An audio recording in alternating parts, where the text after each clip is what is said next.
Ross, congratulations. Thrilling performance out there. I think it'll be remembered for a long time here. Just sum up what it was like to play in. Yeah, it was an amazing game to play in. Very strange as well. I feel like the first half, obviously we went off for the first 2 breaks. I feel like it was just fighty, wasn't it? It was a bit scrappy. Wasn't the greatest of standards, I don't think, but a bit of fight either way. Sort of struggling to hold our throws, but the rest of the game, obviously, I'm really happy with. I don't know, I've ever seen you so pumped up on a stage for a long time. We can see what it meant to you. What fired you up so much? I suppose not playing how I know I have been or how I can do, and thinking enough's enough. I want to kick on and do something, and you almost have a word with yourself. You go, not been here specifically in Blackpool, but I go, I've had enough of being a nearly or just losing out to a top player or whatever, 7-6s or 6-5s or whatever, and you just sort of go, you grab yourself by the scruff of the neck and go, come on, let's dig deep now, enough's enough, you want to do something, do it. So that's where the fight come from. Also, were you feeding off Gezi giving it as well? Because you seem to be back and forth with each other at one point. Yeah, Gezi always does though, doesn't he? That's his game. It doesn't really bother me because of, again, that's who Gezi is, but maybe I'll give him something back that he wasn't used to. I don't know, but I respect him because he's an unbelievable player, and he's a world champion. Yeah, he's Gerwyn Price, isn't he? So, but no, I'm happy with the win and my performance in the second half maybe, but the first half, like I say, was a bit scrappy. Congratulations. Cheers. Ross, in tight games like that, how much of an equaliser is your scoring power when seemingly you're out of a leg and suddenly you rattle in a 180? Yeah, scoring power is huge, isn't it? Without sounding big-headed there, well, it's huge, isn't it? But yeah, that's not the greatest answer. Need training on that. But no, I feel like my scoring power was really good there, and I told myself to just relax and throw. Don't think, and just throw, because I feel like I was holding back a little bit. But no, again, it's not all about scoring either. I've learnt that over time that I've gone up there 6, 7, 180s, whatever, and lost games. So it's not all about that. It's about your finishing. And I missed a lot of doubles tonight, which it sort of cost me and made it hard work. But Gezi let me in. He missed doubles as well, so it works both ways. But yeah, scoring power is huge. But at the end of the day, you got to hit that double, ain't you? I know you reflected on stage about tough draw, obviously, Josh Rock in the first round and having to come through that match with Gezi. You obviously face the winner of the match on stage right now between Nathan and James. It's a really big opportunity for you. Yeah, it's a big opportunity, but it's a big opportunity for every player in the tournament. Again, I won't play who's in front of me. I play the dartboard and concentrate on my own game. It's irrelevant. I try not to get involved in the game, but clearly that's not true today, is it? So, but no, again, it doesn't. I'm not worried who I play. I will concentrate on my game, and hopefully I'll come out on top. When you do get involved in a game like that, as you did with Gezi, sometimes can you be a better player because of that? Yeah, you can do. Again, it fires you up. Sometimes it can go against you. There's been times where someone's at a 180. Josh Rock actually.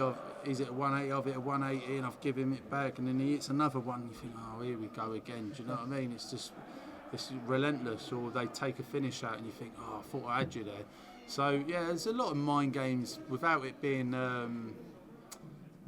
like you're trying to be too tactical, put them off, and that. It's almost like stamping your authority on the lion up there, whatever. But it's difficult. It's a sport at the end of the day, and we're all trying to do our best and win. Simple as that. Ross, 13 180s in a second round match is pretty sensational. If you turn up with that powerhouse sort of scoring from here to the end of this tournament, you win this. The one person we weren't talking about, you can put yourself right on the map. Yeah, I'm not for 1 minute thinking I can't win this tournament. So that's not just the 180s or anything like that. I honestly believe I can win this.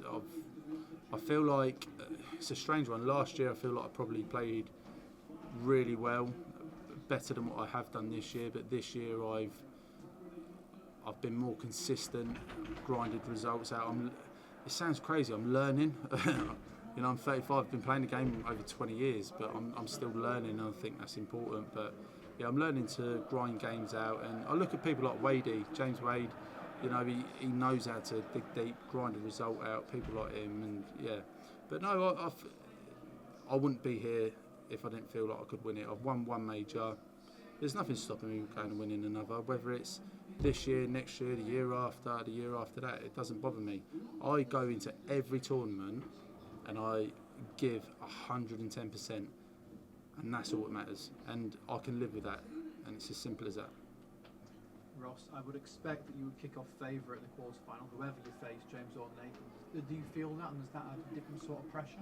No, I couldn't care less. I don't look at odds, I don't bet, I'm not a gambling man, doesn't interest me at all. Again, doesn't bother me who I play. That's no disrespect, because I think every player in the 128 who've got tour cards and beyond that are unbelievable players, and they can all hit 100 plus averages, so it only takes one day. I'm not silly or naive or to think that, you know, I'm not beatable. These players are the best players in the world, so, you know, I've got to be on my game.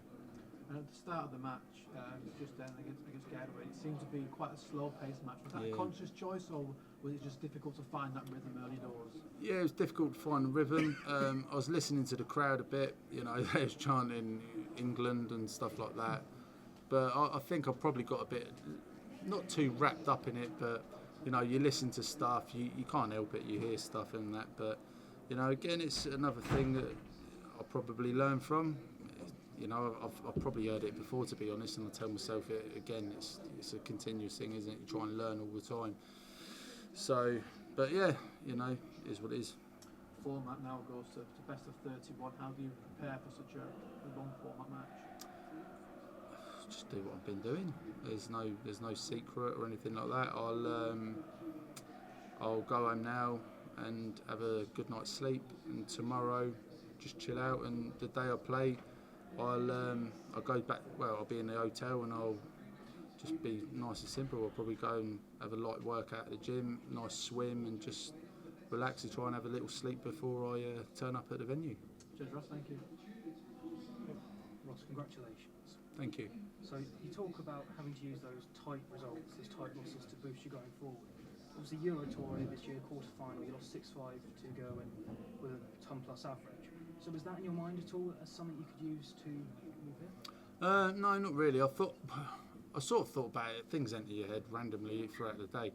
But I did think about it. I thought, you know, you was like 5-2 up, I think I was, and I was like, you know, he was 5-2 up against Gezi there. You lost, but he was 5-2 up, and he took a 1-6-1 when I laid something up and all that. Full credit to him, he was amazing. Yeah, you do. You sort of, things do enter your head here and there. I'd be lying if I didn't say they didn't. But again, you know, just it's in the past, isn't it? You've got to sort of then go, right, reality check.